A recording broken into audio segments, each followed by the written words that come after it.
نحمده ونصلي على رسوله الكريم أما بعد أعوذ بالله من الشيطان الرجيم بسم الله الرحمن الرحيم فصل لربك وانحر صدق الله العظيم. محترم أريدنكم دا ذی الحج شروع شوا او دا د حج ایام دی او ورسره د قربانی هم. الله جل جلاله مونږ تاسو ته د قربانی حکم کړی دی.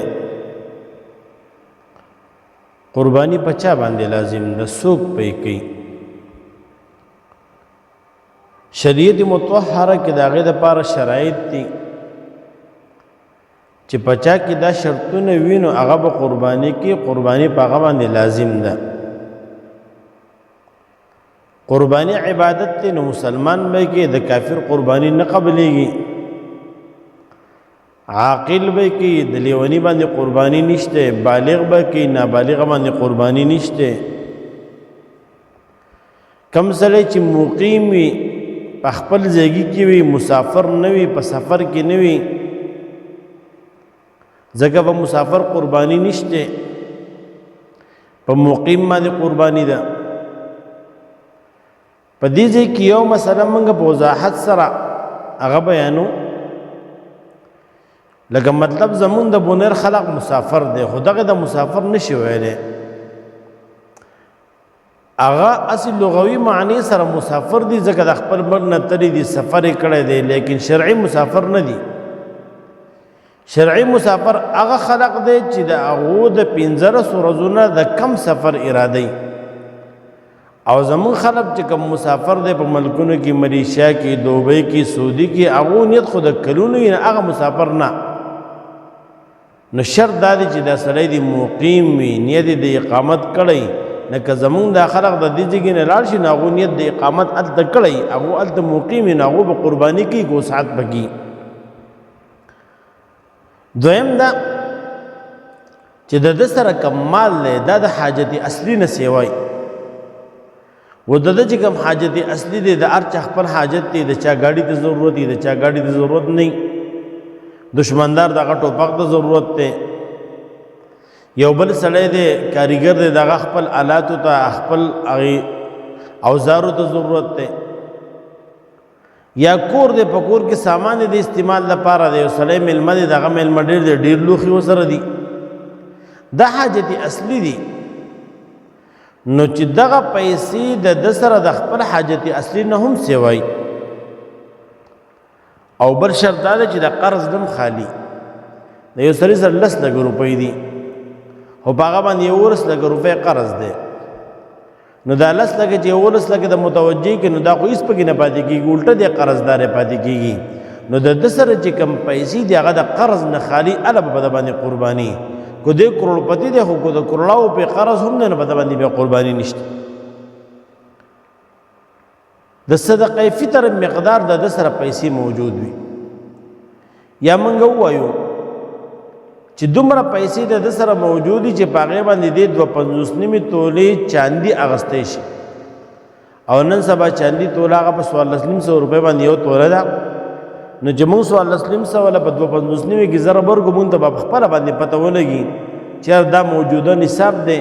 نو چې دومره پیسې د چا سره او د خپل حاجت نه سیوای، نو دی به قرباني کوي.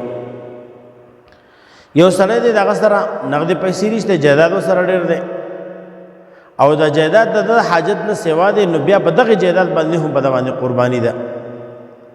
یا داسې څیزونه ورسره موجود دي چې هغه څیزونو ته د حاجت نشته، نو په قربانۍ کې به دغه څیزونه هم حسابېږي.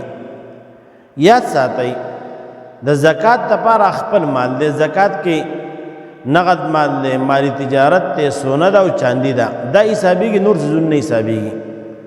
په قربانۍ کې چې ستا سره کم شی ستا د حاجت نه سیوا دی، دا ټول به حسابېږي. کو ستا خپل لوښي ولي نه دي، ستا خپل کپړې ولي نه دي، خو چې ستا د حاجت نه سیوا دی، دا په تا پسې حسابېږي. د دې حساب به کوې. نو په قربانۍ کې هغه نصاب نشته کم چې په زکات کې دی. او دویم مسله څه ده؟ د قربانۍ دپاره حولانې حول، د زکات دپاره حولانې حول شرط دی. چې د زکات لپاره دغه پیسې ستاسو سره کال موجودي قرباني کې دا شی نشته وره هم چې د قرباني په ایامو کې د سره پیسې موجودي یو سره تنخواه علي او تنخواه راوړي او خوري نو په د باندې نشته او کو دغه تنخواه د سره د اختر په ورځ باندې وا او هغه تنخواه دومره و چې د به 250 نیمه توري سپینزر اغستې شنو په د باندې بیا قرباني لازمي قرباني به واجبي نو دا د قرباني نصاب دی ځان ته په دې باندې قتل پکار دی ایو مسله وضاحت بلکو اکثر زمون زنانو سره په کورونه چې کم دی هغه سونه پرتوي نو کو څومره یوازې نو هغه ونیمه توري د هغه نصاب دی اله په قرباني ده که چاندي و سره هغه 250 نیمه تولې دی لیکن زمون زنا ځان د زکات نم بچ کی د قرباني نم بچ کی ودا دا لګ 2 توري سونه می د پلانکې لور شه 2 توري می د پلانکې لور شو په دې د قرباني نه خلاصيږي اله بخلاصيږي چې لور له ورکه او ملکیت داغي شي داغي بیا خپل خوخه د کاغه په ارسه کیو بیا به د قرباني نه خلاصيږي د زکات نه خلاصيږي ګن اس نه خلاصيږي یا بعض کورونه کې منګه ګورو خلق یې رب زمون د کور کې قرباني شریک ده بس پلار قرباني کې دا کافی ده نو ګوره دا کافی نه ده هم چې کوم سره د مال مالک ته په خپل مال کې په خپل خوخه باندې تصرف کولای شي خپل مال په خپل خوخه باندې لګولای شي دا سره د مال مالک ته کو وارث صاحب د ژوندې دی کو وارث صاحب د ژوندې نشته نو دا مین شه د تصرف ته چې د بګزار لاغکار کولای شي غستر به کولای شي خرڅول به کولای شي ځان له لګي د دنه سو تپوس کوون کینې نو دی به مالک ته نو کو د سره دومره پیسې چې باغې 250 نیمه توري چې کم نه چاندي کیږي نو په باندې بیا قرباني لازمي وما علينا الا البلاغ